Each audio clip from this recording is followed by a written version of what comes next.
Boa noite, pessoal. Boa noite. Estão me ouvindo bem aí? Boa noite, senhor. Sim. Sim, dá para ouvir. Tá. Então tá. Pessoal, hoje a gente começa a ver as nossas leituras obrigatórias, né? Já que o Enem agora nos deixou, a gente começa a ver então as leituras obrigatórias, porque a prova deve ser remodelada basicamente em cima de leituras obrigatórias. O último ano, por exemplo, que a URGS diminuiu para 15, nós tivemos 12 questões de leituras obrigatórias e 3 da matéria, enfim, né? E caíram mais questões de compreensão. Então, vocês têm que ir, claro, a gente sabe, você tem que ir com o conhecimento das leituras obrigatórias, tá? Então, hoje eu vou começar aqui 2 leituras. A primeira delas é Feliz Ano Velho. Chegaram a ler Feliz Ano Velho? Eu li, mas faz muito tempo. Ó, essa obra aqui, ó, tá?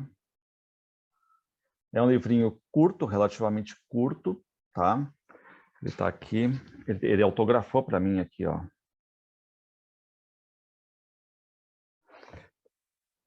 Então, pessoal, é um livro que foi um best-seller à época em que foi lançado, tá? E claro que a linguagem, ela chama atenção, porque se vocês olharem assim, os alunos costumam dizer assim, ah, senhor, que livro legal e tudo mais, né? Por quê? Porque a linguagem, ela é realmente simples. Porque está pegando aqui um autor que, claro, ele estava envolvido lá, né, com o Grêmio Estudantil, ele era muito ativo quanto à música também, só que ele não era propriamente um grande autor na época, né? Ele está ali quase, né, escrevendo suas coisinhas e tudo mais, mas fazendo a sua estreia. E foi um livro que vendeu muito. Por quê? Porque era uma linguagem muito simples, era fácil de entender, ligado nesse autocentrismo, é uma biografia, você sabe, né? Algo que aconteceu de verdade com Marcelo Rubens Paiva. Até hoje, se vocês olharem, né, ele usa cadeira de rodas e tudo mais, porque foi algo muito forte, a gente vai ver, tá? Mas o livro em si, pessoal, ele é de uma estrutura muito simples, e isso que eu quero que vocês percebam, tá? Ele é basicamente um livro em que vai contar, né, de 1979, dezembro de 79 a dezembro de 80. Então, se a gente for ver a linha de tempo, é um ano, só que vai englobar muito mais, porque ele vai puxar coisas da sua memória, coisas do seu passado, tá? Mas, se a gente for olhar, né, começa ali ele apresentando a queda, como ele vai dizer, a cagada que ele fez, o termo que ele usa é esse mesmo, pessoal, tá? Cagada. E vai nos mostrar, então, que houve um grande problema aí e que vai ser o gerador do livro, tá? Então, vou passar aqui os slides aí para vocês. Deixa eu ver aqui onde é que tá.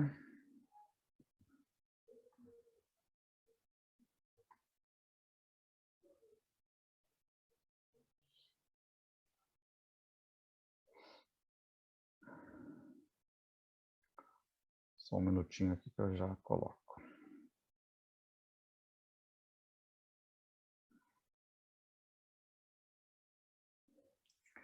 Então, aqui está, pessoal, tá? Chama-se Feliz Ano Velho, um livro de 1982, um best-seller que foi à época.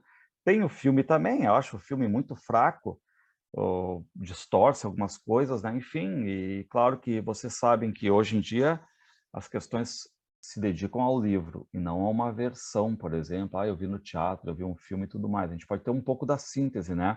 Mas o texto, vocês sabem que ele tem mais detalhes, ele é mais rico, ele é mais, obviamente, fiel, porque é ali que aconteceu tudo, né? Primeiro no texto escrito aqui do Marcelo Rubens Paiva, certo? Bom, podem ver ali, né, aquela edição que eu tenho aqui já mais antiga ali, por exemplo, a minha é a 7ª edição ali, eu tenho uma foto que eu botei ali da 20ª edição, só para você ter uma ideia, mudou capa e o livro continuou vendendo, tá? Pessoal, ele é constituído desses capítulos aqui, ó. Primeiro é o BIM, que é uma onomatopeia, só para vocês terem uma ideia, né, uma onomatopeia aqui do que a gente chama, por exemplo, da batida que ele vai ter na pedra.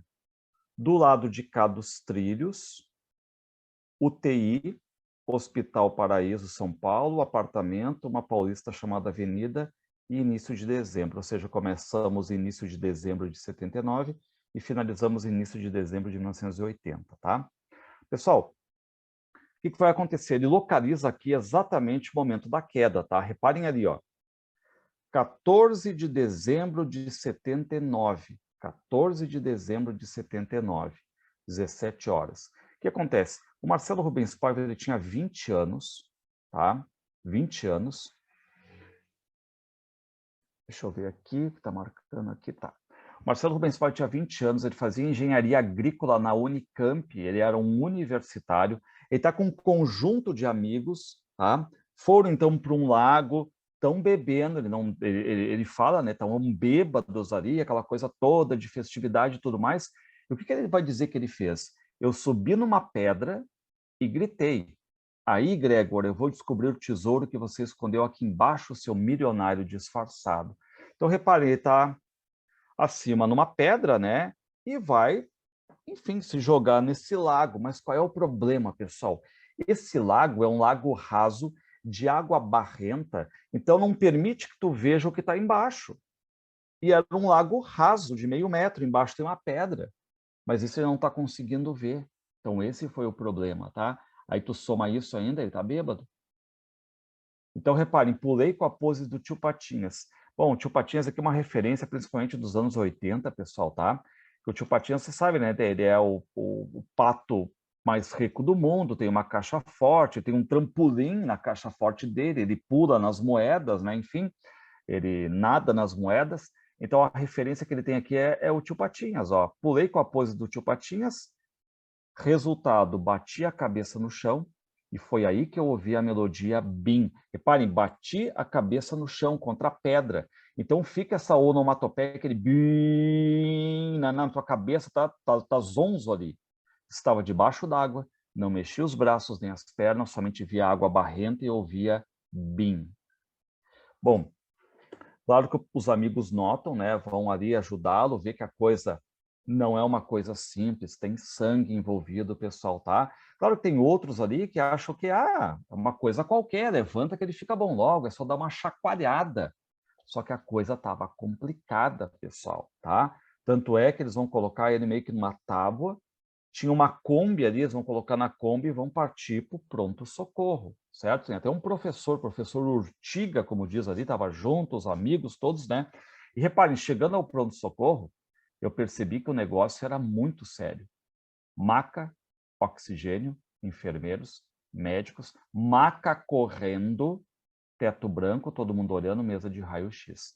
Então, reparem que, se vocês olharem, né, ele está ali marcando essa ideia, né, de maca, de maca correndo, então, quer dizer, a urgência ali, teto branco, porque é aquilo que ele consegue ver, a modificação do ambiente, principalmente, é o teto, né, ele se torna ali quase que um detetive de teto, né.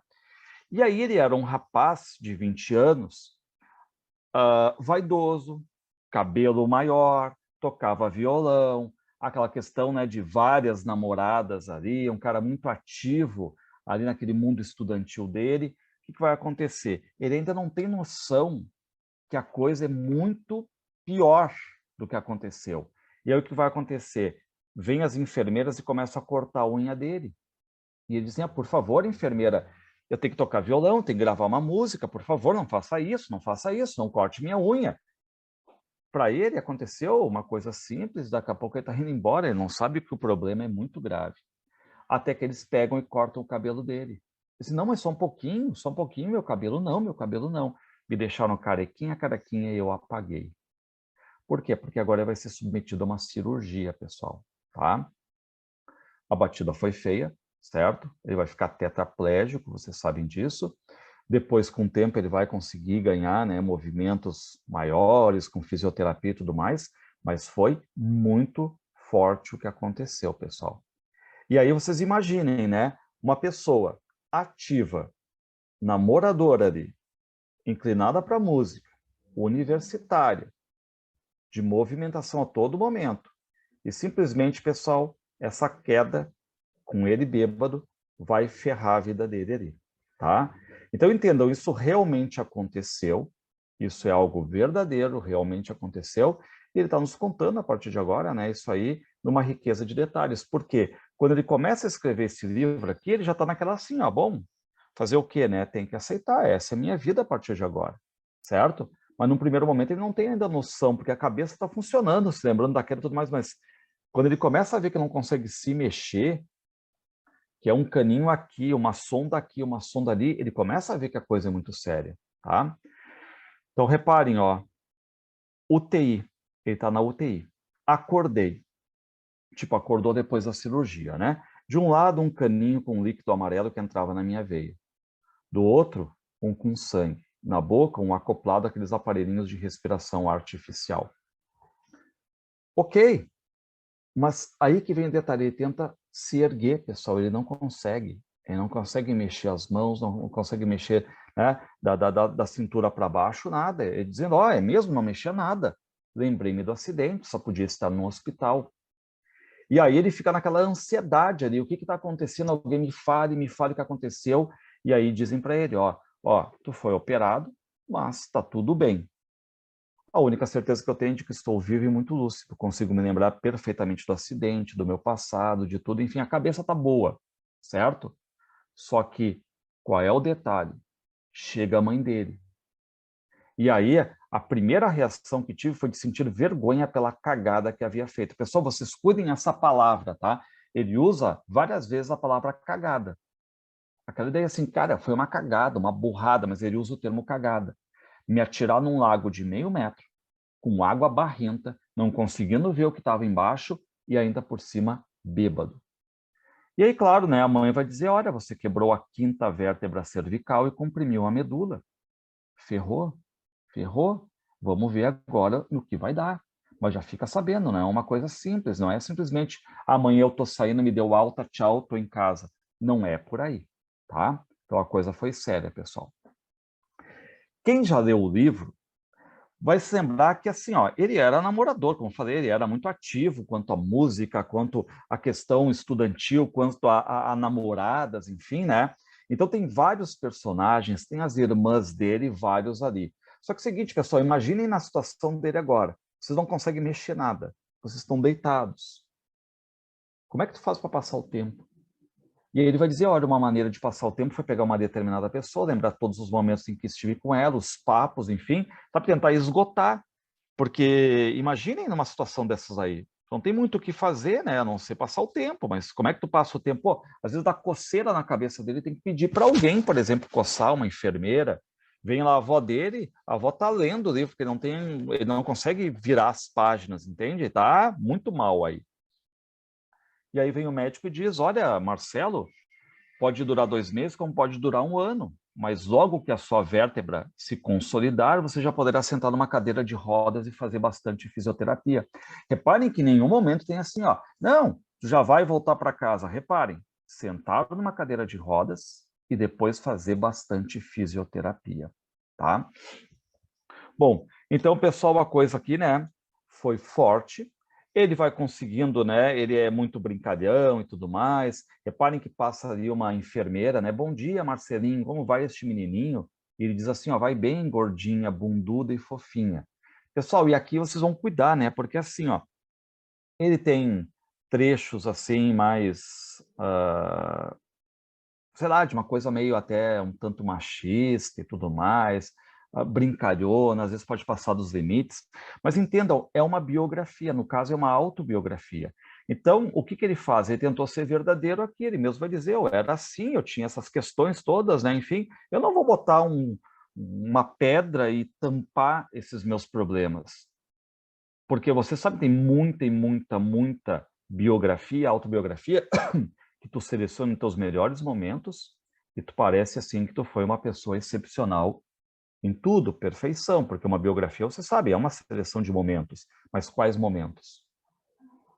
Então, ele coloca, o importante dessa biografia é que ele é um cara verdadeiro, ele está sendo sincero ali, como é que ele era, tá? Ele poderia ter tirado esses trechos aí que são mais, digamos, de certo modo, mais fortes, assim, ele não tirou, ele disse, eu era assim, tá? Aí, bem nessa época, aí, em 79, explodiu no Brasil um livro, O que é isso, companheiro, do Fernando Gabeira. Então, ali a avó está lendo para ele e tudo mais, tanto é que depois ele vai dizer que vai reler, porque alguém lendo para a pessoa não é a mesma coisa. E aí tem uma cena do O que é isso, companheiro, né, que ele vai querer, diz que vai querer imitar. Foi aí que eu prometi para mim mesmo que quando eu saísse do hospital, a primeira coisa que faria seria abrir a janela para receber a brisa da Avenida Paulista no rosto. Aquela ideia, né, assim, de curtir muito a Avenida Paulista ali, tá? Anos 80, aquela coisa assim toda do bafão das pessoas, né? Aquele shopping ao céu aberto ali, tá? Bom, pessoal, lembrando, né? Como é que foi o acidente dele? 14 de dezembro de 79. certo? 14 de dezembro de 79. O que vai acontecer? A gente está passando o tempo, a gente está chegando no Natal, 14, 15, 16, 25. E aí, reparem, mas de repente entrou um bando de gente cantando e tocando violão. Reparem, os amigos vêm, as irmãs, é muita visita a todo momento, pessoal. Então a gente não pode negar isso, né? Os amigos estão toda hora visitando ele, certo? Só que é o seguinte, Jingle Bell, já chegou Natal, lá, lá, lá, lá. A gente já está no dia 25. E aí passam mais alguns dias, vocês sabem, pessoal, é o último dia do ano, tá? E aí o que vai acontecer?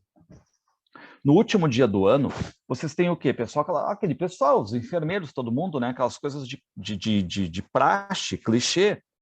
Feliz ano novo, que o ano que vem seja melhor. A gente nunca pede que o ano, né? O ano que vem, o ano que está vindo, seja pior. A gente pede sempre, ó, que o ano seja melhor, felicidade, alegria, enfim, aquelas coisas de praxe, tá? Aí reparem, feliz ano novo, Marcelo. Aí o outro lá, feliz ano novo também, Marcelo.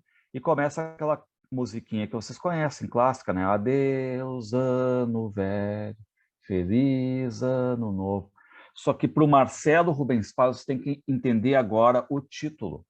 Para ele não quer esse ano novo de 1980, porque esse ano novo de 1980 que se avizinha, pessoal, é o ano dele mal, cadeira de rodas. O que ele quer? Ele quer o ano anterior, por isso ele quer o feliz ano velho. Ele quer o ano antes, ele quer o dia antes do dia 14, às 5 horas da tarde.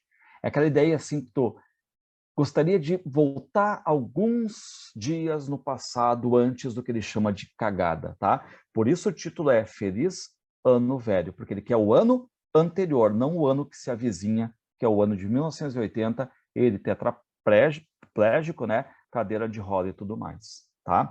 E reparem que é tão forte isso, pessoal. Reparem que ele vai dizer, se eu não voltar a andar, darei um jeito qualquer para me matar. Reparem como é forte. E eu quero depois retomar essa frase com vocês lá no final do livro, tá? Tanto que ele fica ironizando, né? Bom, parabéns, Marcelo.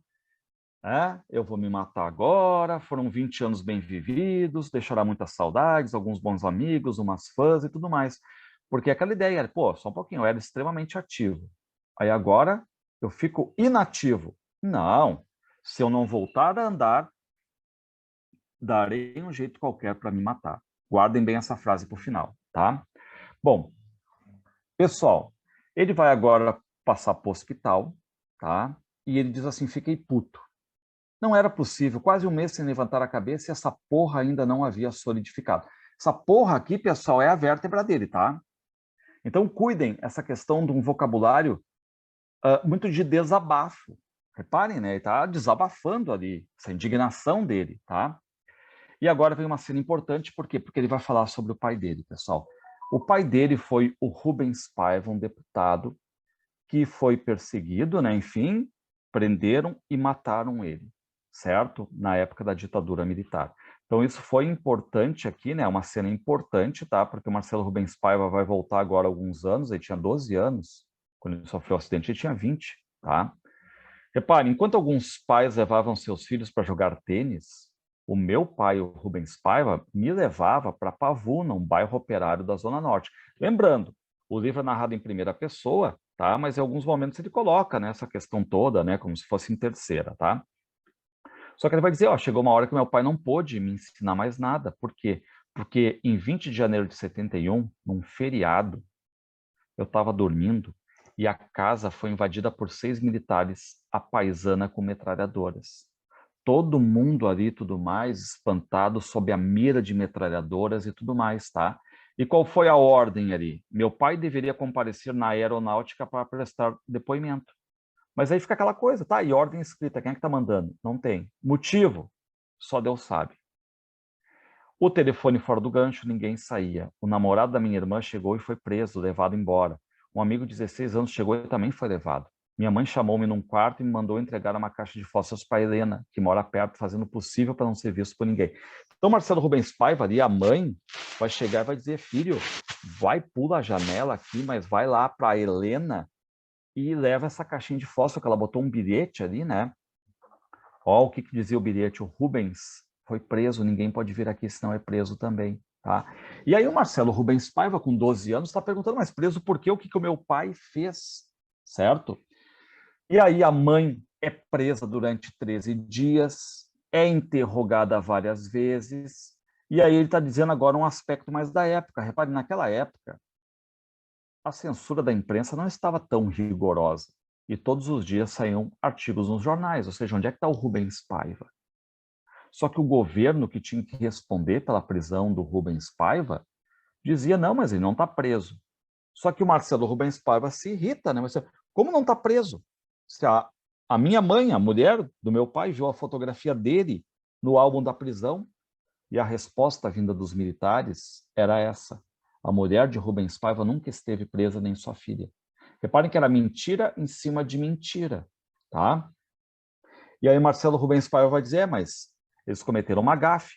O meu pai, quando foi preso, ele guiou o próprio carro, que ficou estacionado no quartel da Barão da Mesquita.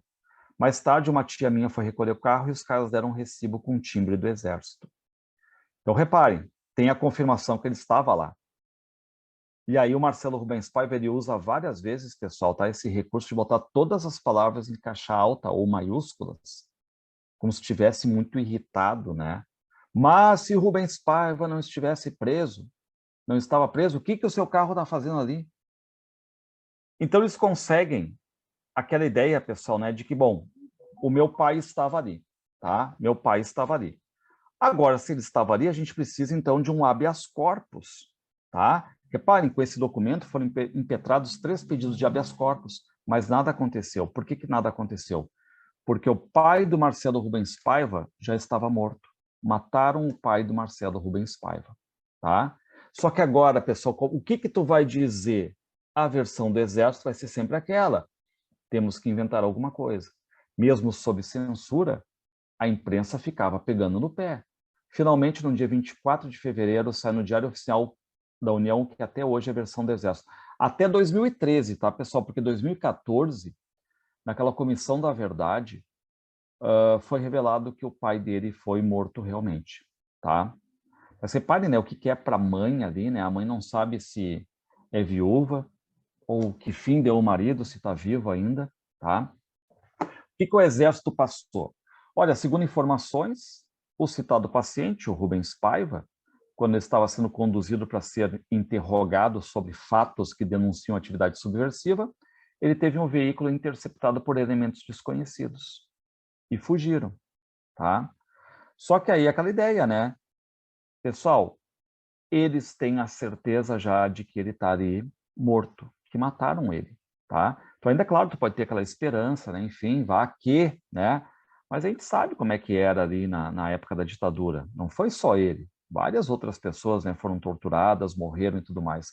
Então reparem, ó, continuamos morando no Rio e começaram a chegar as informações mais terríveis. O meu pai tinha sido torturado e morreu, tá? Enfim, então, pessoal, vocês cuidem essa cena, tá? E que essa cena não é quando o Marcelo Rubens Paiva, olha o pega-ratão da URGS, não é quando o Marcelo Rubens Paiva tem 20 anos. É quando o Marcelo Rubens Paiva tinha 12, tá?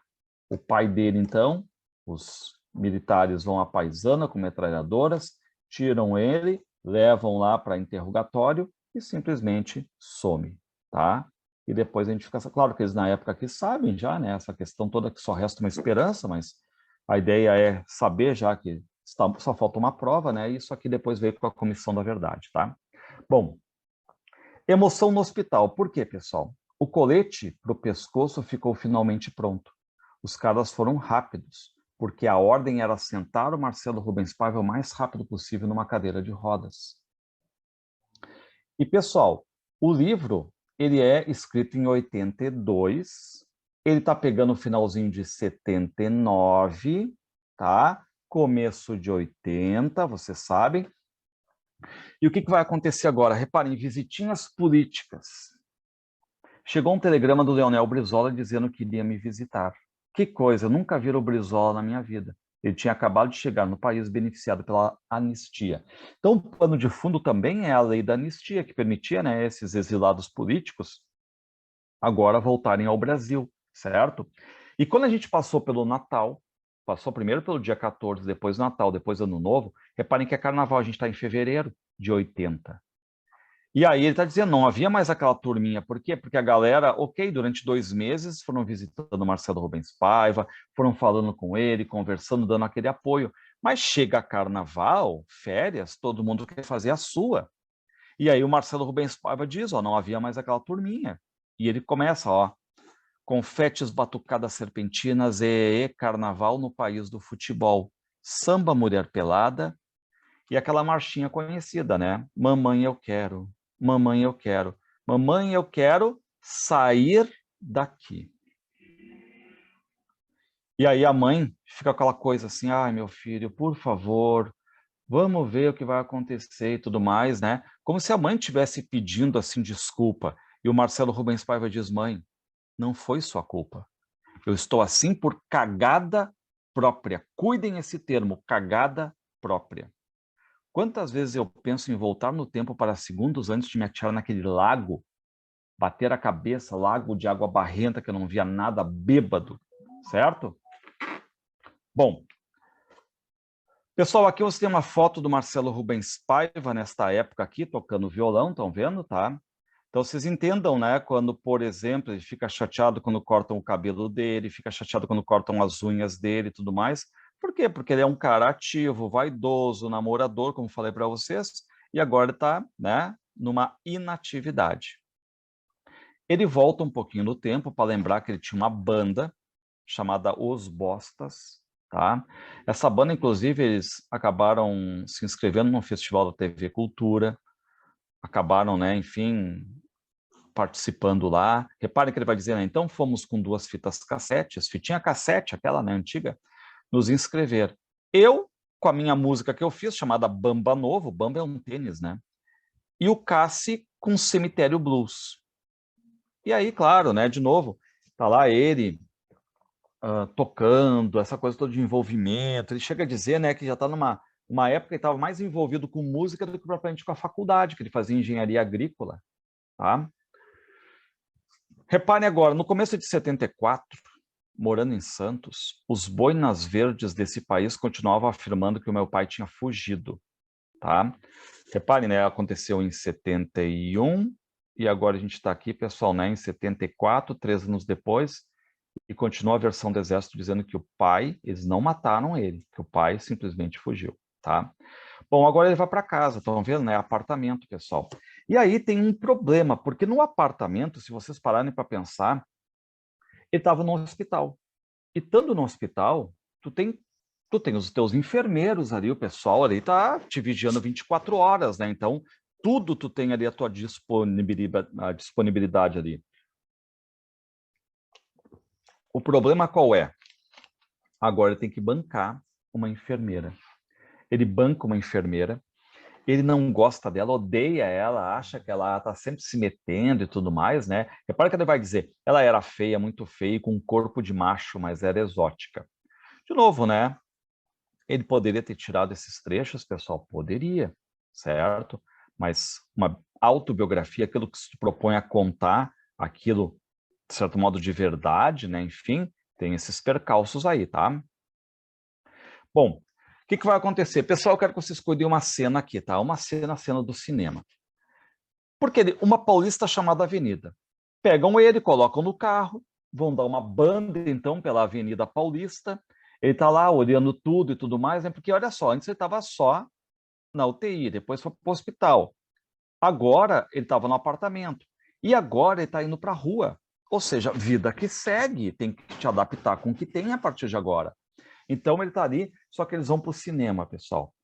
Entendam, cinema, anos 80, tu acha que vai ter acessibilidade? Então entendam, o cinema está ali, mais escuro, tem aquela lateralzinha que tu vai subir nos degraus ali para ficar mais acima, né? E ele coloca a cadeira de rodas dele ali, pessoal, tá? Então entenda, ele está meio que atrapalhando a entrada. Só que, claro, tu vai olhar aquilo ali, tu vai dizer, opa, só que tem um cara que começa, né? Ô, meu, tá me atrapalhando aqui, ô, meu, tá me atrapalhando aqui, tá? E qual é o problema? O Marcelo Rubens Paiva, pessoal, ele tem vergonha de dizer que agora, por exemplo, né, ele tá ali tetraplégico, certo?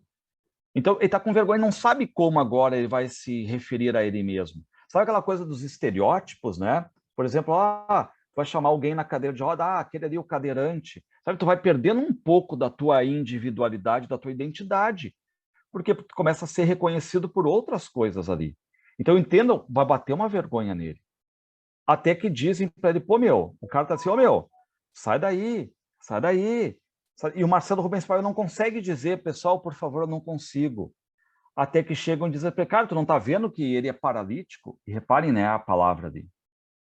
Aí esse cara que estava pressionando diz, paralítico. Ô, garoto, desculpe, mas por que vocês não avisaram antes? Por que não avisou antes? Porque o Marcelo estava com vergonha, tá? Então, cuidem essa cena aí, né, pessoal? Por quê? Porque aquela questão toda agora de a preocupação dele, como é que eu vou ser reconhecido? Vão me chamar de cadeirante, de paraplégico, de deficiente físico, de tetraplégico, de qual é? Não vão mais me chamar de Marcelo Rubens Paiva. O que ele vai dizer? O Bundes, que namorava a irmã dele, falou que encontrou um dia o cara na USP que andava com 2 muletas. Ele mergulhara num rio e quebrara a mesma vértebra que eu. Em 8 meses estava de pé. Eu precisava encontrar esse cara. Sabe aquela coisa toda, né? A pessoa tem uma doença e tudo mais. Tive um AVC. Alguém diz assim, olha, fisioterapia. Ela teve também, fez uma fisioterapia e ficou boa em tanto tempo. Então o Marcelo Rubens Paiva começa, opa, eu tenho que ver. Tem solução de repente, né? Só que a todo momento ele diz, por que eu não entro numa máquina do tempo e recuo até um momento antes de dar aquele salto infeliz? A gente não tem como voltar ao passado, né? A gente sabe disso, tá? E agora, essa questão da aceitação, pessoal, porque, reparem, ainda no hospital, me trouxeram um livro, Minha Profissão é Andar, em que o irmão do Toquinho, o João Carlos Pesce, né? Ele sofreu um acidente de carro, aos 28 anos, ficou paraplégico. E fez desse acidente, ele fez literatura, tá? E aí, então, o Marcelo Rubens Paiva começa, bom, por que eu não vou escrever, então, a história da minha vida também? Tá? Ele começa a pensar em escrever a história da vida dele, certo? Mas repare que ele botou ali, né, ficou paraplégico, ele abre um parênteses e diz, pô, que palavrinha. Quem sabe também não escrevo um livro para contar a minha trajetória? Ele não consegue ficar com essa enfermeira, vão trocar um enfermeiro que para ele é legal, né? Por que é legal? Escuta, já que estamos sós, que tal darmos uma bola ali, fumar maconha?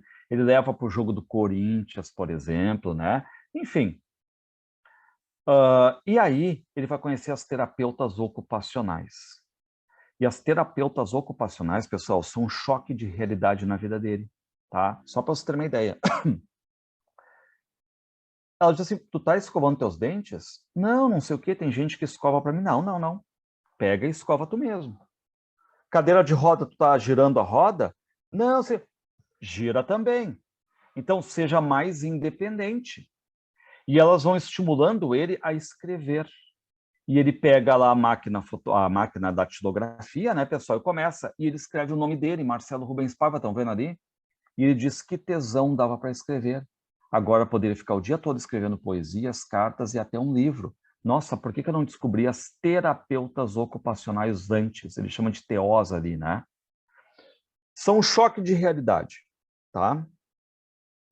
Tipo, tu não vai ficar aí dependente de alguém sempre, alguém tem que vir escovar teus dentes, alguém tem que vir te levantar, andar contigo. Não, vamos lá. Quanto mais tu fizer, melhor.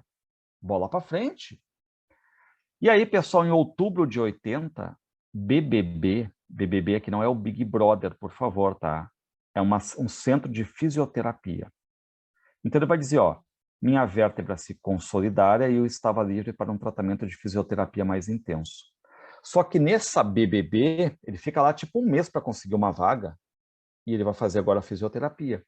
E aquela ideia, né? Chega lá um tal de Silvio e o cara é muito mais ágil na cadeira de rodas e tudo mais. Ele diz assim, ó, eu vou te falar a verdade, Marcelo.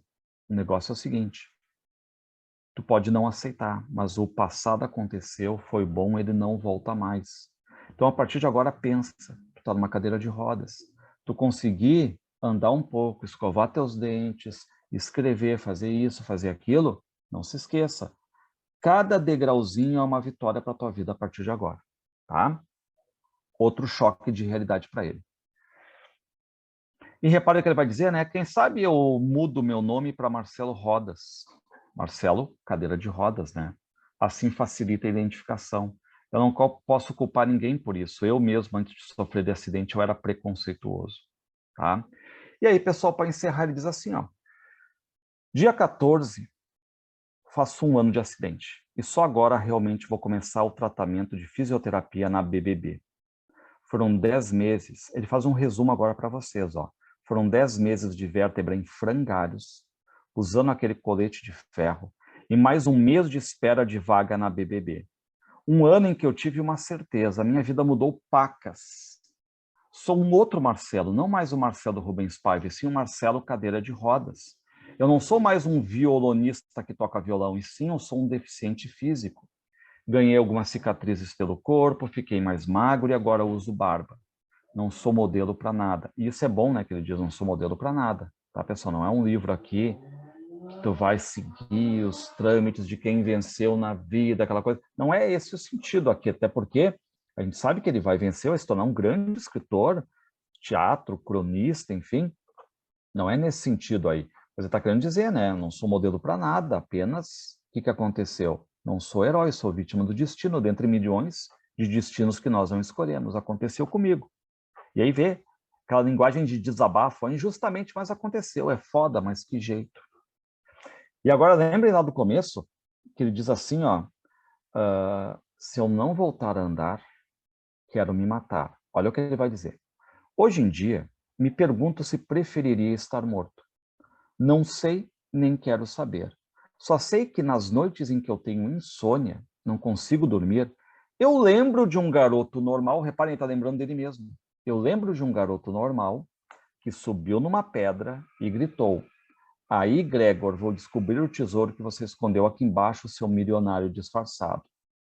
Pulou com a pose do tio Patinhas, bateu a cabeça no chão e foi aí que ouviu a melodia Bim. Estava debaixo d'água, não mexia os braços nem as pernas, via somente água barrenta e ouvia Bim. Assim termina o livro, mas eu quero chamar a atenção para esse final aqui, pessoal, tá? O que vai acontecer nesse final aqui? Deixa eu ver aqui.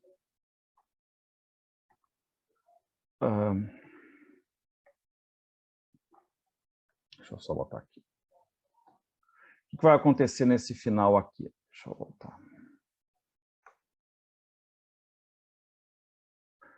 Reparem, lá no começo, vocês estão vendo aí, pessoal? Estão vendo, né? Sim, dá para ver, aham. Tá. Reparem que esse aqui, deixa eu pegar minha caneta, esse aqui é o começo do livro, tá? Esse aqui é o início. Quando ele diz assim, aí, Gregor, eu vou descobrir o tesouro que você escondeu aqui embaixo, seu milionário disfarçado.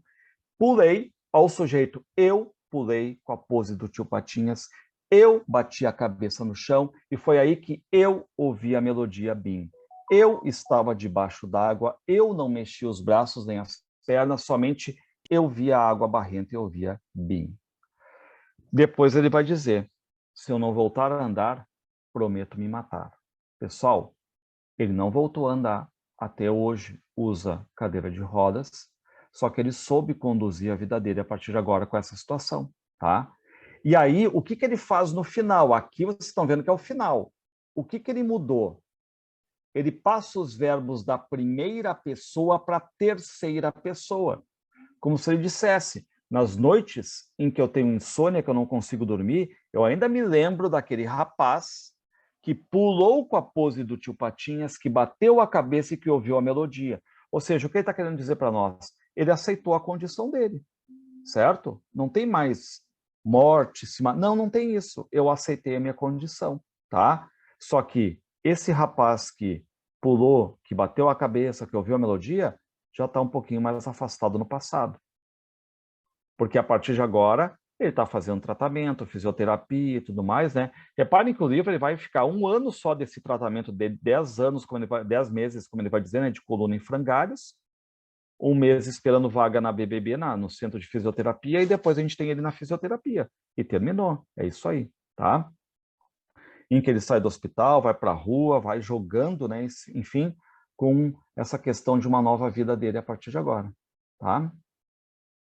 Então, é um livro muito fácil, narrado em primeira pessoa, em que o Marcelo Rubens Paiva vai ter como ponto de partida e ponto de chegada o drama dele, essa batida, né, na pedra, o problema todo, hospital, fisioterapia, enfim, todos os problemas, mas no meio do caminho, não se esqueçam, ele volta ao passado, quando ele tinha 12 anos, para explicar lá o sumiço do pai, tá? Isso é um fator importante, porque estamos em plena ditadura militar ali.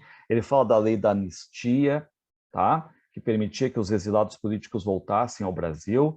Essa questão mais do autocentrismo, falar dos meus erros, dos meus problemas. Isso aqui vocês sabem, hoje todo mundo basicamente tem uma rede social, fala de si próprio, às vezes fala no sentido positivo, às vezes fala no sentido negativo, um Twitter mais negativo, mais ácido, um Instagram mais bonitinho, é aquela coisa toda, né? Mas ele quis mostrar, então, exatamente o que estava passando ali, né? O problema pelo qual ele passou, certo?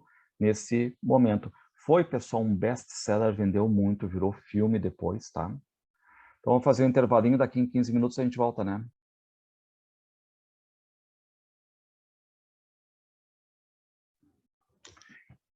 E aí, pessoal, voltando então aqui. A gente vai pegar um segundo livro, tá? Que também está saindo da lista das leituras obrigatórias, ou seja, é o último ano dele, que é o livro Bagagem, da Adélia Prado, certo? Chegaram a ler o Bagagem? Não. Alguém chegou a ler? Sim, eu cheguei a ler. Esse livrinho aqui, pessoal, tá?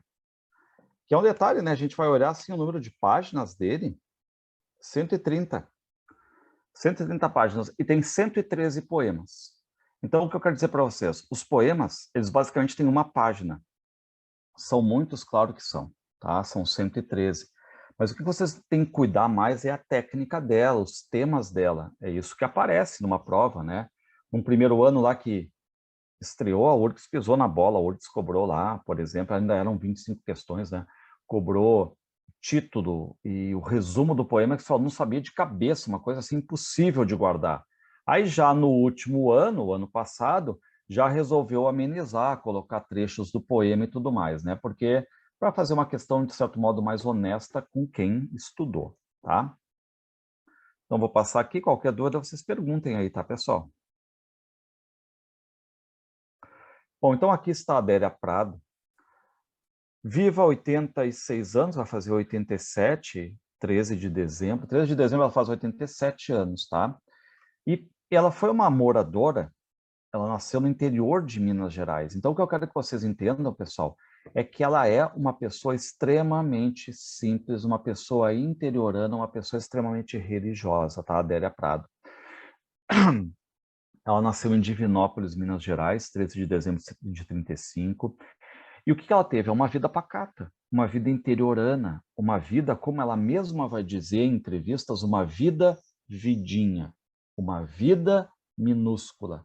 E essa vida interiorana que ela vai colocar no papel, tá?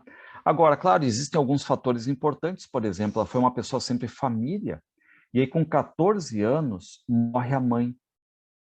Quando ela já está casada e com 5 filhos, morre o pai.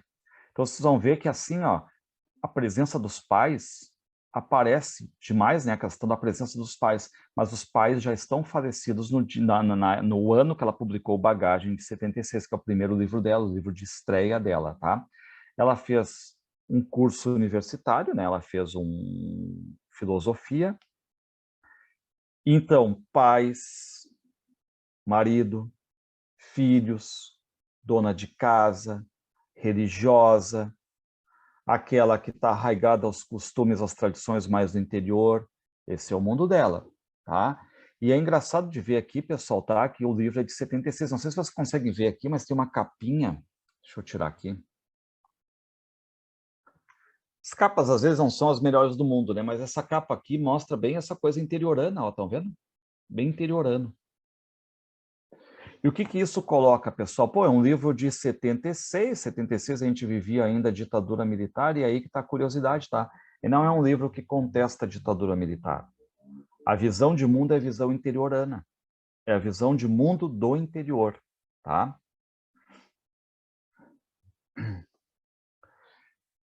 profundamente religiosa, isso aí vocês vão ter que sempre marcar, pessoal. A poesia dela perpassa uma religiosidade, porque ela é extremamente católica, ela reza todos os dias, os santos dos dias, católica confessa. Então, o mundo dela perpassa essa ideia da religiosidade aqui. É aquela que sempre ia domingo às missas, reza, certo? É apaixonada pela Bíblia, pela leitura da Bíblia, pela parte poética da Bíblia também. E ela herdou dos pais, por exemplo, frases, visão de mundo, pensamento. Ela usa muito a questão da memória, ou seja, quando ela perdeu a mãe, ela tinha 14 anos. Quando perdeu o pai, ela já era um pouquinho mais velha. Então, como é que tu faz para recuperar os pais na tua vida, já que agora eles estão falecidos? Tu recupera a partir da memória, as cenas que tu tinha com eles, certo? Outro detalhe, estão vendo ali felicidade maior do que tristeza. Por quê?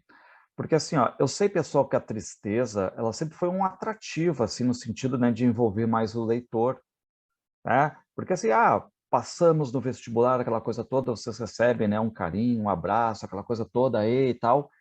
Mas se a gente for pensar, existem muitas pessoas que não passam e normalmente está lá, né, uma família, os amigos, tudo mais, né? Pô, bola para frente, vamos lá, vamos de novo, vamos estudar.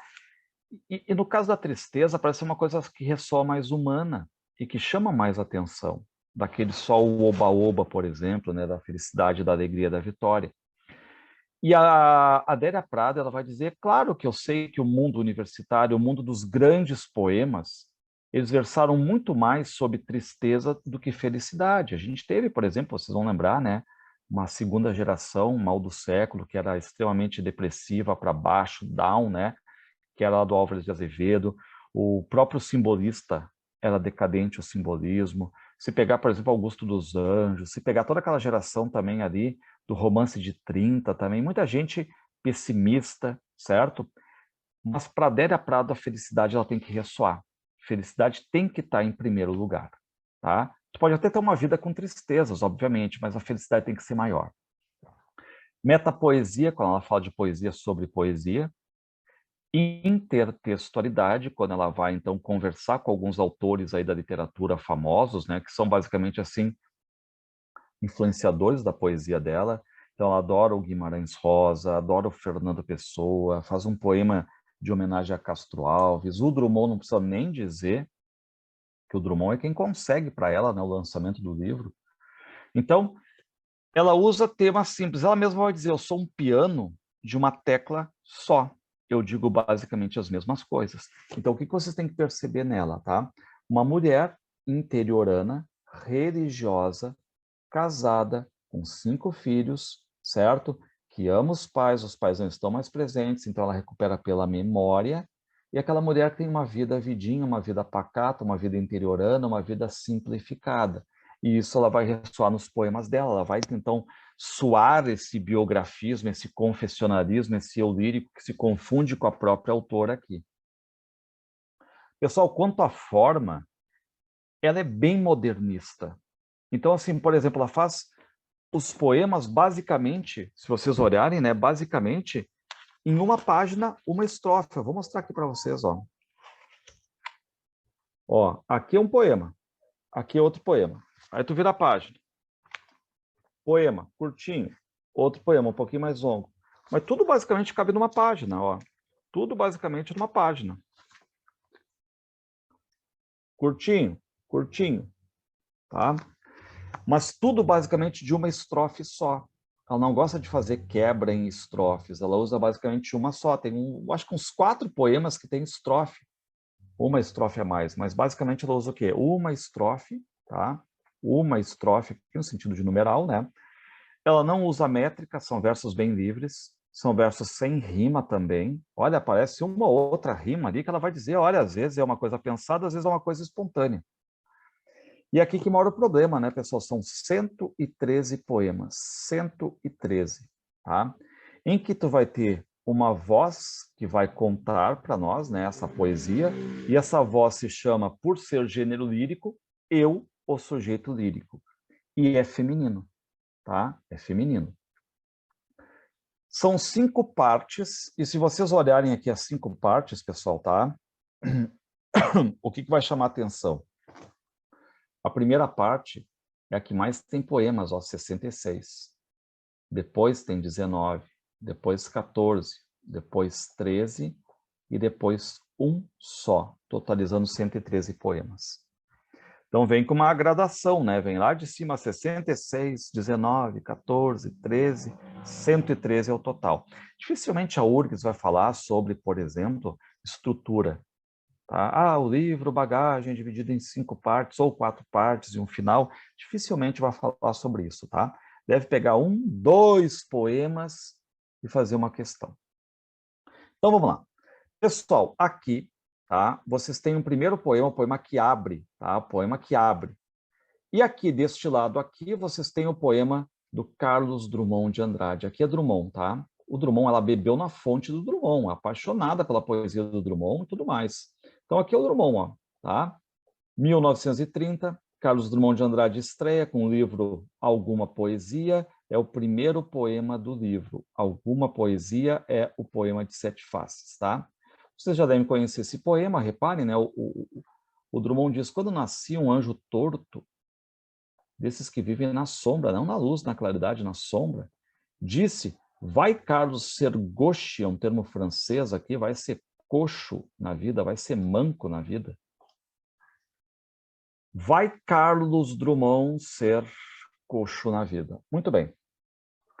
A Adélia Prado viu que o Drummond é o grande influenciador dela. Ela viu que no primeiro livro do Drummond, o Drummond fez um poema de apresentação. O que ela resolve fazer? Eu também vou fazer um poema de apresentação no meu livro, na minha estreia. Tá? Tanto que ela vai pedir com licença poética. Drummond, licença, porque eu vou fazer uma intertextualidade a partir de agora. Só que, de novo, pessoal, ela é mulher e religiosa. Então, o que ela vai dizer? Quando nasci, um anjo esbelto, elegante, desses que tocam trombeta, ou seja, bem idealizado, anunciou. Mulher, Adélia, vai carregar a bandeira, vai ter um objetivo. E o que ela vai dizer? Cargo muito pesado para a mulher, esta espécie ainda envergonhada. Pessoal, hoje a gente sabe, né, que os direitos das mulheres estão muito fortes, o feminismo muito forte, mas se vocês olharem, por exemplo, tá? Nos anos 70 já tinha um pouco disso, né? Essa questão toda de olhar e tudo mais. Mas ela diz, ó, esta espécie ainda é envergonhada. Eu aceito os subterfúgios que me cabem como mulher, sem precisar mentir. Não tão feia que não possa casar. A todo momento ela vai dizer, né? Quase dizendo assim, eu não sou aquela mulher bonitona e tudo mais, mas também não sou de jogar fora, certo? Não tão feia que não possa casar, não entra para mim toda aquela vaidade e tudo mais, está bem longe de mim. Não tão feia que não possa casar, acho o Rio de Janeiro uma beleza, e ora sim, ora não, creio em parto sem dor. Teve 5 filhos, creio em parto sem dor. Mas o que sinto eu escrevo. Cumpro a sina, inauguro linhagens, fundo reinos por ser mulher, né? Dor não é amargura. Minha tristeza não tem pedigree. Já minha vontade de alegria, sua raiz vai ao meu avô. E olha como é que ela termina. Vai ser coxo na vida é maldição para homem. O homem parece que pode nascer já assim. A mulher não, a mulher é desdobrável. E eu sou. Então reparem, ela se apresenta como um eu lírico feminino, em que um anjo esbelto, um anjo elegante, um anjo idealizado vem para ela e diz, Adélia vai carregar a bandeira, certo? Vai também mostrar o lado feminino.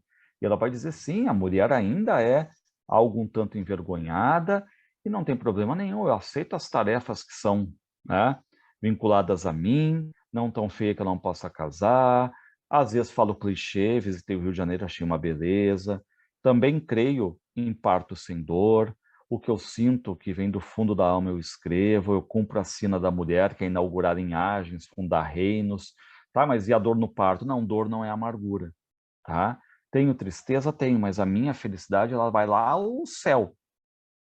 E ela vai dizer, coxo, essa questão de ser uma pessoa que nasce e parece que não tem mais outra função, isso aí é maldição para homem. Eu sou desdobrável, tá? Primeiro poema, pessoal, não é à toa que se chama Com Licença Poética. Está pedindo licença para o Drummond, dizendo, Drummond, eu vou te parafrasear, eu vou, né, fazer uma intertextualidade aqui. Bom, aqui vocês têm um poema chamado Grande Desejo. Ela diz assim, ó: não sou matrona, tipo governanta, mulher poderosa. Não sou mãe dos Gracos, não sou uma mulher poderosa. Não sou Cornélia, mulher poderosa do antigo, não sou. Quem eu sou? Sou mulher do povo, mãe de filhos, mãe de 5 filhos, Adélia. Reparem, ela usa o nome dela, Adélia. Faço comida e como. Como ela está dizendo, eu sou mãe, a gente sabe da vida dela, né? 5 filhos, eu não tenho empregado, eu faço comida e como. Aos domingos, eu bato o osso no prato para chamar o cachorro e atiro os restos. Estão vendo, pessoal, aquela coisinha bem de interior mesmo, assim, né? Quando dói, grito ai. Quando é bom, fico bruta. A sensibilidade sem governo. Porque quando dói, ela diz ai, é uma coisa cabível, plausível, né? Agora, quando é bom, sabe quando tá feliz, de repente vai lá e dá um tapa em alguém. Fico bruta. E ela explica por quê. Porque às vezes as minhas sensibilidades, elas não têm governo. Mas tem os meus prantos, os meus choros, claridades atrás do meu estômago humilde. Porém, eu posso até ter choro, mas a minha voz é fortíssima para cânticos de festa. Ou seja, sempre essa questão toda, né, que a gente chama, pessoal, tá? De sempre alçar a felicidade acima da tristeza. E aí aquela ideia de que ela vai escrever o livro dela, né, com o nome dela, e ela vai para onde? Ela vai até uma igreja. Então, de novo, aqui aquela ideia, né, que perpassa aqui, pessoal, a questão toda religiosa também. Sensorial. O que ela diz aqui no sensorial? Obturação é da amarela que eu ponho. Aí tu vai pensar assim, pô, mas por que ela quer falar de obturação, certo? Tá falando de dente. Porque nos anos 70 tinha aquele tipo de obturação que era bem amarelada, uma resina mais amarelada. E tinha também aquela resina mais escura. Depois, sabe, né, se inventou aquela resina branquinha e tudo mais, tá? Mas ela está dizendo, a obturação é da amarela que eu ponho. Pimenta e cravo. Pensem ela mastigando pimenta de um lado e cravo do outro lado. Pimenta e cravo, mastigo a boca nua e me regalo. Fico feliz. Reparem que ela está se mostrando bem interiorana, assim, não tem problema nenhum. Né? Não é chiclé, é pimenta, é cravo. Amor tem que falar meu bem. Ou seja, amor tem que ser uma pessoa querida, tem que me dar caixa de música de presente, tem que ser romântica, tem que conhecer vários tons para uma palavra só.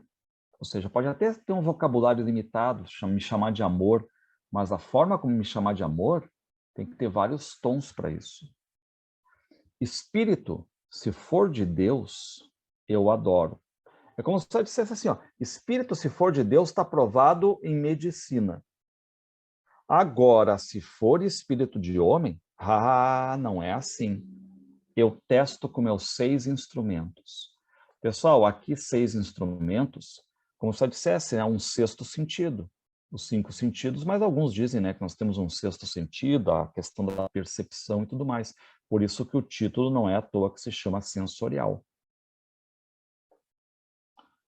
Agora reparem, né? O espírito, se for de homem, o espírito, se for de Deus, está provado. Agora, o espírito, se for de homem, eu testo.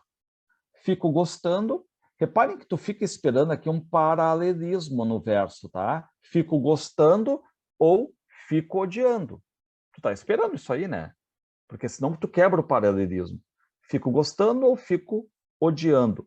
Só que, pessoal, odiar não é para ela. Ela é religiosa. O que ela diz? Fico gostando, se o cara é bom, fico gostando. Tá? Se for um canalha, eu perdoo, tá? Qual é a ideia, né? Eu perdoo. Por quê, pessoal? Qual é o ato de perdoar? Porque perdoar é divino, perdoar é bíblico. Então ela está dizendo que o cara pode ser o pior canalha. Eu não vou odiá-lo, eu vou perdoá-lo, tá? E aí, de novo, pessoal, tá? Só para vocês entenderem um pouco o ponto de vista dela, tá? Ela é extremamente religiosa, católica confessa, tá? Reza todos os dias, e ela diz: eu acredito em vida eterna. Então, nós temos um prazo de validade aqui na Terra, em que tudo será visto de uma forma muito superficial. Tu vai ter amores superficiais, tu vai ter relacionamentos, amizades superficiais aqui, em vida. Mas depois da morte, tudo é aprofundado. Então, entendam a visão de mundo dela, certo? Muita gente versou sobre a questão da morte, lembrem a passagem do tempo, carpe diem e tudo mais, e ela é aquela pessoa consciente. Sim, nós estamos numa fase transitória, nós morreremos, mas depois teremos uma vida eterna. Por isso que ela vai dizer no final, ó, procura o sol, porque eu estou viva, sou bicho de corpo, estou viva, tá? Porque eu sei, estou consciente que sombra, morte, eu terei depois, a mais fria. Então, reparem, né, como perpassa, mesmo quando ela está falando assim dos sentidos dela e tudo mais, essa questão religiosa. Orfandade. Bom, falei para vocês que ela perdeu a mãe com 14, depois perdeu em 72 o pai dela também, tá? Enfim, mas ela perdeu o pai, ela já estava casada com 5 filhos. E agora o título é Orfandade. Ela diz assim, meu Deus, ó, não é simplesmente uma interjeição que a gente usa, pessoal, tá? Para ficar apavorado, assim, ai meu Deus do céu, vou ficar mal na prova, não é isso. Ela está chamando Deus, meu Deus, Deus, está ouvindo aí? Me dá 5 anos, me dá o meu passado, me dá um pé de fedegoso, que é uma planta, com formiga preta. Porque qual é a brincadeira no interior? É árvore, é borboleta, enfim, é isso que tem, tá? Não tem shopping. Me dá um pé de fedegoso com formiga preta. Me dá um Natal e só a véspera. Sabe aquela ideia assim de o Natal, reunião familiar, tradição, mas eu não quero só o Natal. Eu quero o Natal e a véspera dele, porque as famílias se visitavam. Eu quero ressonar o barulho das pessoas no quartinho ali, aquele cheiro de família reunida.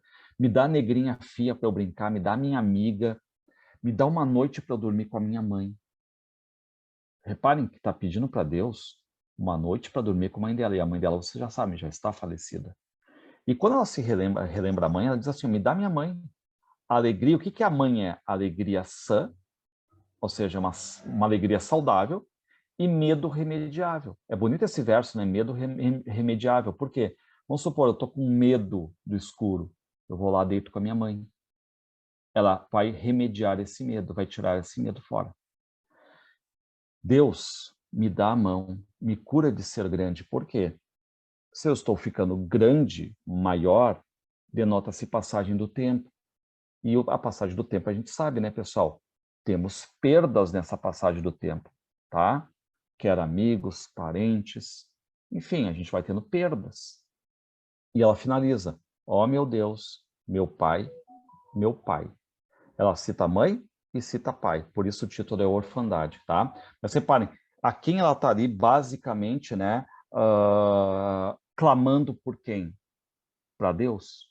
De novo, a religiosidade passando por aqui, tá? E, pessoal, vamos lembrar, né? Não é aquela religiosidade tipo do barroco. Ah, eu pequei, eu tenho que pedir perdão a Deus, eu não posso fazer isso porque daqui a pouco eu passo do limite. Não é isso aí. Mas a vida dela perpassa a religiosidade, tá? Muito bonito esse poema aqui, é um poema esquisito, e vocês vão entender porque ele é esquisito, tá? Ela diz, dói-me a cabeça aos 39 anos. Não é hábito, é rarissimamente que a minha cabeça dói. Ninguém tem culpa. Meu pai, minha mãe, descansaram seus fardos, ou seja, morreram. Não existe mais modo de eles terem seus olhos sobre mim. Mãe, mãe, ô pai, meu pai, onde estão escondidos? É dentro de mim que eles estão. Não fiz mausoléu para eles.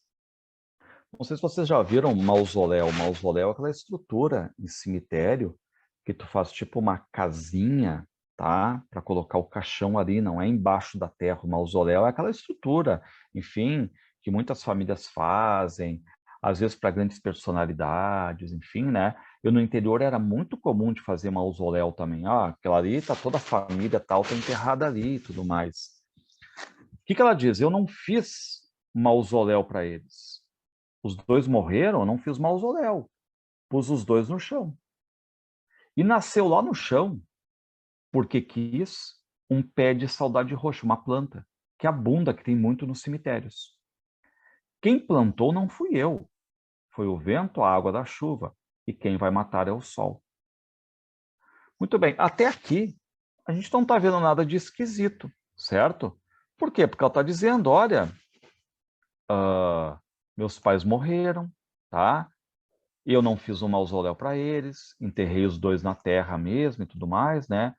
Como eles estão na terra ali, acho que vocês já viram séries em que eles vão exumar o corpo de alguém, né? Então fica aquela coisa toda cavocando a terra ali, né? Ela está dizendo, olha, nasceu uma planta ali, mas não fui eu que plantei, tá? Como se ela estivesse dizendo, eu não fui lá cuidar deles. E agora a gente vai entender por que é esquisito. Ela diz, passou dia de finados, e vocês sabem que é o dia de finados, né? O dia de respeito aos mortos. Passou o dia de finados e eu não fui lá visitar meus pais. Eu estava pensando, mas só um pouquinho. Adélia, tu não é extremamente religiosa? No dia de finados tu não vai lá visitar teus pais? Passou o aniversário deles também não. E aniversário, vamos contar aqui 4 datas, né? Data de nascimento e morte, pai e mãe. Mais dia de finados, pelo menos 5 datas aqui em que tu tá esperando de uma pessoa religiosa ir visitar o túmulo dos pais. E ela diz, passou finados, eu não fui lá. Passou aniversário deles, eu também não fui. E a gente começa a ver, opa, é um poema esquisito desse ponto de vista, porque cadê a religiosa, né? E o pessoal explica. Para quê? Para que eu vou lá? Se para chorar qualquer lugar me cabe. É de tanto lembrá-los que eu não vou. Entenderam? Eu não preciso de uma data, diz ela, específica para lembrar dos meus pais. Eu lembro deles todos os dias. Na linguagem da Adélia Prado, todos os santos dias. Certo? Então ela diz, ô pai, ô mãe, dentro de mim respondem, tenazes e duros, porque o zelo do Espírito é sem menguices. E como é que eles respondem, pessoal? Cuidem muito bem se a URGS falar sobre esse poema aqui, tá? Reparem o que vai acontecer aqui, ó. Como é que eles respondem? Oi, não filha, mas fia. Simulação de fala popular. Fia. Ô fia, ô fio. Pessoal, tá tudo tranquilo até aqui? Sim, tudo certo.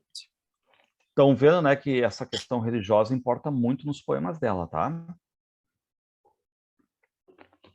Vou seguir aqui. Pessoal, esse aqui eu acho lindo para fazer numa questão. Nossa Senhora, é perfeito, né? Perfeito, perfeito, perfeito. Para comer depois. Para pensar depois, né? Reparem o que ela diz. Na minha cidade, nos domingos de tarde, as pessoas se põem na sombra com faca e laranjas. Pensem assim, pessoal, uma cena bem do interior, mas bem do interior, em que as pessoas agora se reúnem, tá? E quando elas se reúnem, o que elas fazem, tá? Elas se reúnem e ficam com faca cortando laranjas e comendo. Tomam uma fresca, que é tomar a sombra, e riem do rapaz de bicicleta. Porque está passando um rapaz de bicicleta com a campainha desatada, sabe? A campainha da bicicleta, tocando, tocando ali. O aro dele, da bicicleta, enfeitado de laranjas. Como é que é um domingo de tarde em Divinópolis, Minas Gerais? O pessoal do interior se põe no domingo de tarde para tomar fresca, para conversar, para fofocar ali, para saber um vizinho do outro ali, conversa e tudo mais. Vão cortando laranjas, vão comendo, passa alguém de bicicleta. E o que vai dizer a Adélia Prado? A Prado aqui, ó. Daqui é muito progresso tecno-ilógico, tá? Isso aqui, pessoal, é um neologismo. Tecno-ilógico, tá? Tecno-ilógico. Daqui é muito progresso tecno-ilógico. O que ela está dizendo? Daqui, quando tu não vai mais ver essas pessoas se sentando na frente, cortando laranjas, quando essas pessoas estiverem dentro de casa com celular, quando tu não mais olhar agora, andarem de bicicleta, estarem dentro de casa com celular, daqui a muito progresso tecno ruim, negativo e lógico, quando for impossível detectar o domingo pelo sumo, pelo cheiro das laranjas no ar e pelas bicicletas, quando não existir mais isso, como é que eu consigo buscar esse momento? Algo que já passou, eu consigo buscar pela memória. Em meu país de memória e sentimento, basta fechar os olhos e pensar que é domingo, que é domingo, que é domingo. Tá? Então, pessoal, é normal, né? Coisas que a gente, pelas quais a gente já passou, não vamos fazer de novo. Vamos. É aquela coisa toda que você sabe, né? Pô, eu viajei para não sei onde. Foi só essa viagem que eu tive. Quero matar a saudade, vou lá e fico olhando fotos. As fotos são também essa recriação da memória, né? Sedução, aquela que quer mostrar o quanto a poesia pode seduzir a pessoa. É um poema metapoético. Reparem, ó.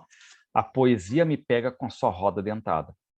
Não é uma pessoa ali, é a poesia que surgiu. A poesia me pega com a sua roda dentada.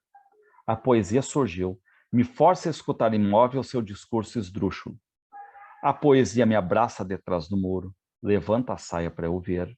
Amorosa e doida. Ou seja, a poesia vai seduzindo. Acontece a coisa má, a coisa ruim. Eu lhe digo também, sou filho de Deus, me deixa desesperar. Aquela ideia, né?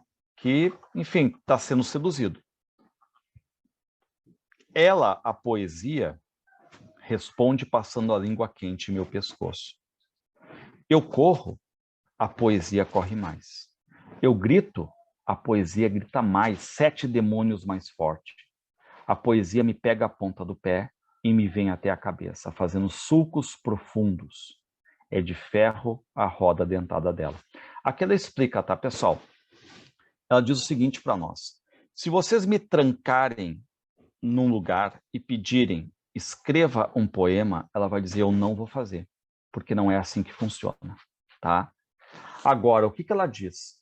Eu consigo escrever poesia quando Deus me manda a poesia. E quando ele me manda, às vezes são 10, são 20, são 100 poemas. Agora, quando Deus não me manda, eu não faço. Agora, quando ele me manda, não tem como fugir. É como se fosse esse poema aqui. Quando Deus manda para ela a poesia, seduz ela com a poesia, ela não tem o que fazer. Ela tem que escrever, tá? Tabaréu. O pessoal tabaréu é o caipira, é o interiorano, é o caboclo. É como ela se sente, uma interiorana. O que ela diz? Vira e mexe, eu penso numa toada só. Claro, é tudo numa estrofe só. Fiz curso de filosofia para escovar o pensamento, não valeu. Não levem a sério só porque eu fiz um curso de filosofia, não pensem que as minhas poesias têm filosofia nela, né? Mas não pensem que são extremamente filosóficos. Por quê? Porque o mais universal aqui eu chego é a recepção de Nossa Senhora de Fátima em Santo Antônio do Monte. O que ela está dizendo aqui, né? Eu gosto de ver essas procissões populares. Reparem, 2.000 pessoas numa procissão religiosa com velas, louvando Maria num oco de escuro. O que essas mulheres estão pedindo? Bom parto, moço de bom gênio para casar e boa hora para nascer e morrer. Reparem que as mulheres não estão pedindo dinheiro, sucesso, vaidade. Estão pedindo bom parto, bom moço de bom gênio para casar e boa hora para nascer e morrer. Tá? E o que a Adélia Prado vai dizer, é bem lembrado do primeiro poema, né? O segundo poema diz, sou mulher do povo. E ela diz, ó, o cheiro do povo espiritado, isso eu entendo sem desatino. O cheiro do povo eu entendo, sei como é que funciona o povo. Pessoal, essa aqui é um poema, tá? Que eu quero que vocês cuidem, ó. São 3 personagens mais uma 4, enredo para um tema. A Adélia Prado está dizendo, vocês querem um enredo para um tema? Aqui está. Ele, eu vou chamar de número 1. Ele me amava, mas ele não tinha dote, não tinha dinheiro. O que ele tinha? Só os cabelos pretíssimos e uma beleza de príncipe de histórias encantadas. O pai chega e diz, olha, filha, se ele não tem dinheiro, não vai rolar casamento com ele. E aí o que esse cara bonito, mas sem dinheiro diz? Não tem importância, falou a meu pai, que é o número 2.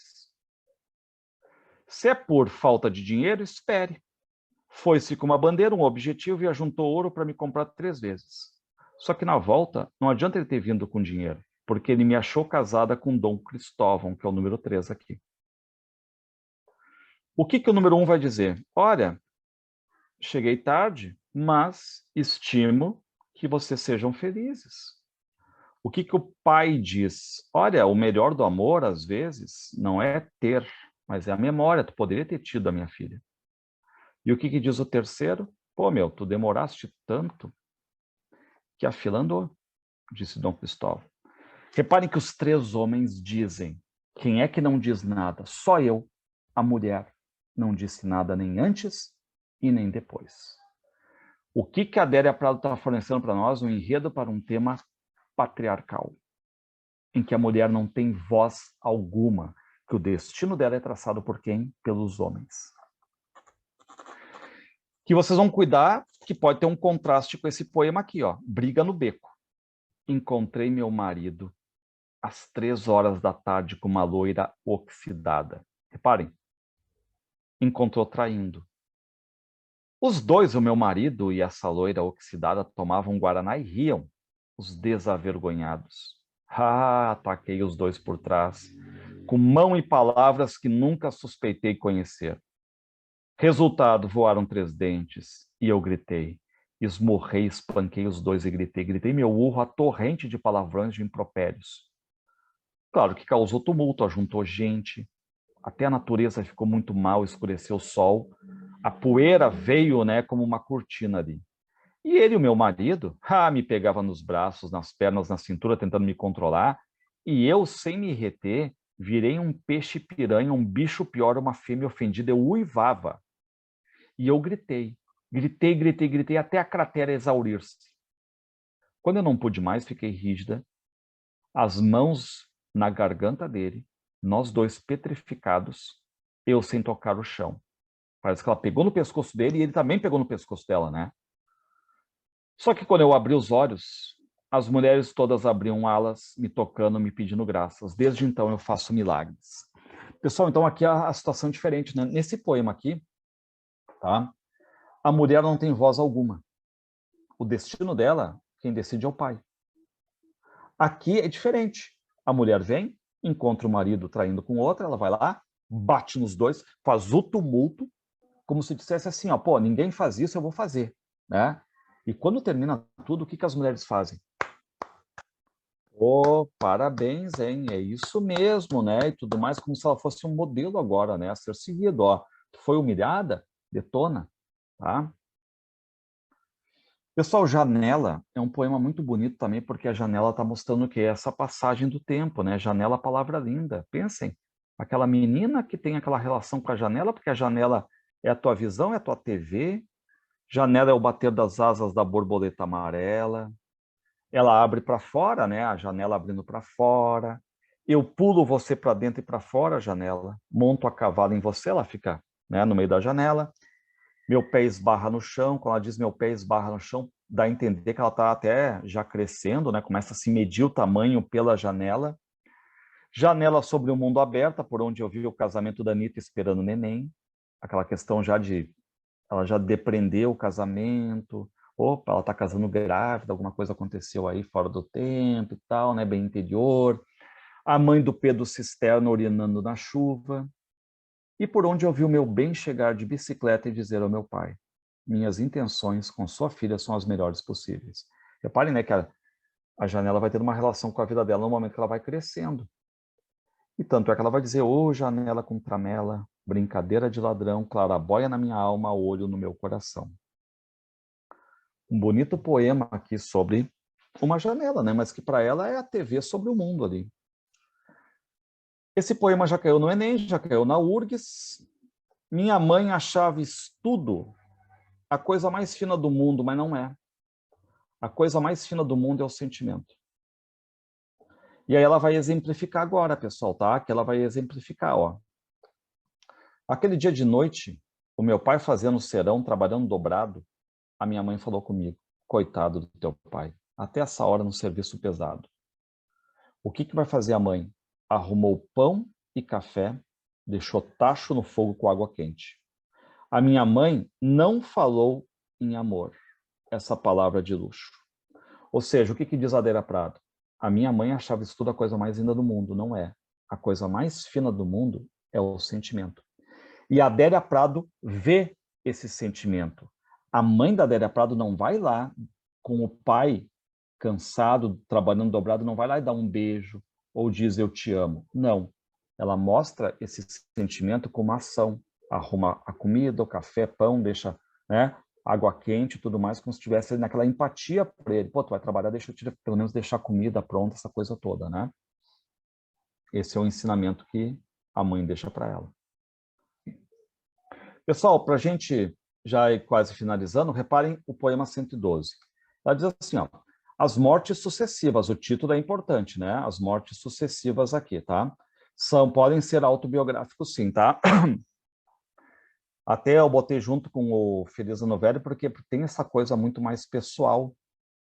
Então, resplande bem essa biografia aqui, tá? Claro que o que eles costumam dizer, né, que a poesia, ela se confunde com a vida do poeta, tá? Então tem esses traços biográficos, sim. Por exemplo, só que ela está falando da vida dela, ó. Quando minha irmã morreu, eu era pequenininha. Eu chorei muito, mas me consolei depressa. Por quê? Porque eu ganhei um vestido novo e moitas no quintal onde eu ia existir. Sabe aquela coisa de criança que tu não sabe bem o que é a morte ainda? Aí daqui a pouco tu ganha um presente e aí tu não tá nem mais pensando na morte. Ela era pequenininha. Agora, quando minha mãe morreu, ela tinha 14 anos. Eu me consolei mais lento. Eu tinha uma perturbação recém-achada. Os meus seios conformavam 2 montículos e eu fiquei muito nua, cruzando os braços sobre eles é que eu chorava. Então eu entendo por que ela vai se consolar mais lento, porque quando morre a mãe, ela tem 14 anos, só que as formas do corpo estão vindo, pessoal, estão se avolumando, e aquela coisa toda fica até com um pouco de vergonha, ela está chorando, a mãe que morreu, mas com os braços cruzados, para que ninguém veja, né, o seio que está surgindo ali nela, né?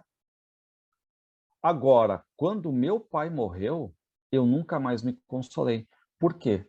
Porque quando a mãe morre, ela tinha 14 anos. Quando o pai morre, o pai trabalhava a poesia com ela. Ela já era mãe, casada, com 5 filhos, viveu muito mais tempo com o pai. Por isso que a perda vai ser muito maior, ela vai refletir sobre a perda do pai, tá? E aqui o alfândega é quando ela chega, né, na alfândega, ela tem que pagar. Vai pagar o quê? O fim da viagem, o fim da bagagem aqui, né? O título é bagagem.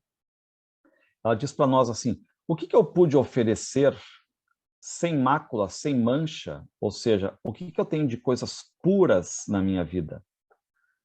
O meu choro por beleza ou cansaço. Um dente com raiz. O preconceito favorável a todas as formas do barroco na música. E o Rio de Janeiro, que eu visitei uma vez e me deixou suspensa. Ela está nos dando 4 coisas que ela tem, pessoal, que ela chama de puras, tá? Meu choro por beleza ou cansaço. Vamos pensar, eu não consigo botar na mão aqui, Adélia, me dá aqui, me bota aqui na minha mão o teu choro por beleza ou cansaço. Não tem. Um dente enraizado, um dente com raiz, eu consigo. O preconceito favorável, ou seja, o gosto dela por um tipo de música, eu não consigo botar na minha mão. O Rio de Janeiro, a viagem que ela fez, eu não consigo botar na minha mão. A única coisa que cabe na minha mão é um dente dela com raiz, que ela diz que são as 4 coisas que ela tem puras. Ela chegou na alfândega. Na alfândega, vocês sabem, vocês têm que pagar. O que eles vão olhar para aqueles 4? Eles vão dizer, não serve. E exigiram a língua estrangeira que eu não aprendi, o registro do meu diploma extraviado no Ministério da Educação, mais taxa sobre vaidade. A todo momento ela vai dizer, não tão feia que eu não possa casar e tudo mais. Ela não tem vaidade alguma. Quando agarrei meu dente em minha viagem ao Rio, pronta a chorar de cansaço, consumaram. Bom, então, Adélio, o que vai ficar de pagamento? Fica o bem de raiz, que é o número 2, que é o dente dela, né? Para pagar a fiança. Deixei meu dente. Agora, eu só tenho 3 reféns sem mácula, que são os 3 aqui, né?